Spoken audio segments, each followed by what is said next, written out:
We're visiting the Clarke Historical Museum at 3rd and E Streets in Eureka, and we're with Josh Buck. Josh, tell me what your job is here. Thank you very much for having me on, Ross. My job here is the Executive Director-Curator of the Clarke Historical Museum.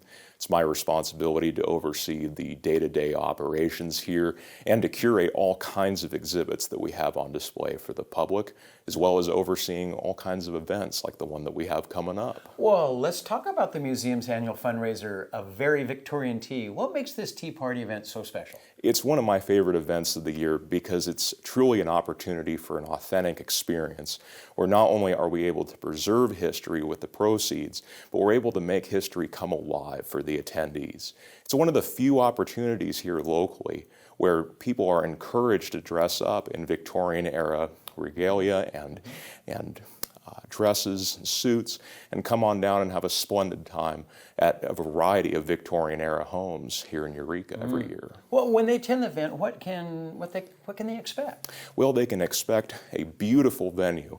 This year, the tea is going to take place at the Magdalena Zanoni House here in Eureka on G Street.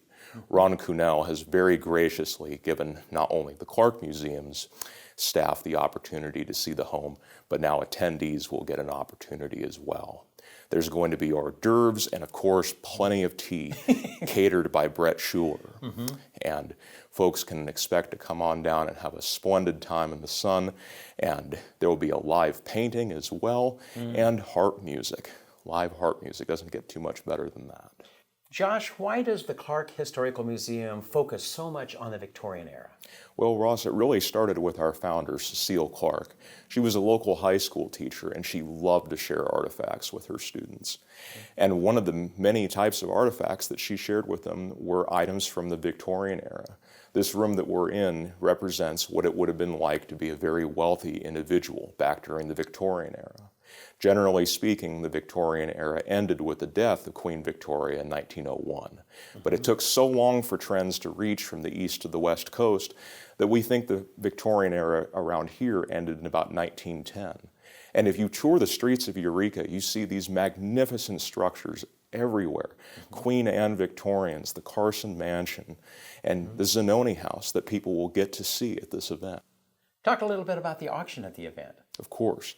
Yes, there's going to be a live and silent auction. The live auction is going to be led by Carol Climo of the Benbow Historic Inn. We're very gracious to have her there for the event. And there's going to be a ton of stuff up for bidding.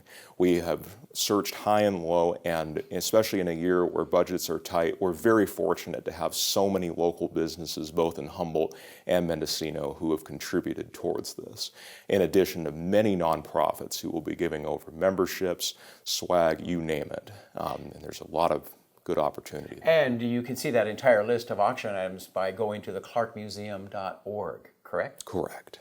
So when is the event, and where can someone get tickets to A Very Victorian Tea? The event will take place on July 23rd, and you can reserve tickets in a variety of ways.